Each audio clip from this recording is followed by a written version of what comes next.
দেশ স্বাধীন করেছি, টিকিট লাগবে কেন? এ কথা বলেই ট্রেনের টিটিকে ছাত্র পড়েছে ব্যাপক মারধর শুরু করে দেয় ওই ছাত্র। আসলে দেশ কি কেউ স্বাধীন করে তার ব্যক্তি স্বার্থের জন্য নাকি দেশের স্বার্থের জন্য? উনি কি স্বাধীন করেছেন সেটা ওনার ব্যাপার, কিন্তু উনি যে টিটিকে মারলেন, যে দেশ স্বাধীন করেছেন টিকিট লাগবে কি, তাহলে ট্রেনে যদি কেউ টিকিট না কাটে ট্রেন চলবে কিভাবে, দেশ চলবে কিভাবে?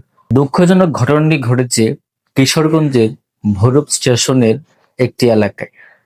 5 জানুয়ারি ঘটনাটি ঘটে।